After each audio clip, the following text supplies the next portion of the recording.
Hello everyone, আসসালামু আলাইকুম। আশা করি যে যেখানে আছেন কাছে দূরে দেশ প্রবাসে সবাই ভালো আছেন। আমরা ভালো আছি আলহামদুলিল্লাহ।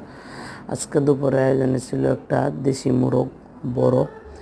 এই মোরগটা কিন্তু গ্রাম থেকে এনেছে, গ্রাম থেকে মেহমান আসছে, তারা নিয়ে আসছে। সাথে ছোট ছোট আলু সিদ্ধ করে ভেজে তারপর রান্না করেছি। সেই টেস্ট হয়েছিল এই মোরগ রান্না। আর সাথে ছিল হচ্ছে লইট্টা শুটকি বোনা। এই যে চামড়া, মুরগির চামড়া কিন্তু আমি খেতে খুব পছন্দ করি, দেশি মুরগির চামড়া, অন্যটা না। তো এই ছোট্ট আলু দিয়ে রান্না করেছি মোরগ, অনেক টেস্টি হয়েছে। তো এবার ছিল এই পর্যন্তই, দেখা হবে পরবর্তী ভিডিওতে। এই আলু কিন্তু আমরা সিদ্ধ করে ভেজে তারপরে দিই। তো যাই হোক, আবারও দেখা হবে পরবর্তীতে। সে পর্যন্ত ভালো থাকুন, সুস্থ থাকুন, নিরাপদে থাকুন। আর এই হচ্ছে লইট্টা শুটকি বোনা, লইট্টা শুটকির বোনা করেছি। এই ছিল। আল্লাহ হাফেজ।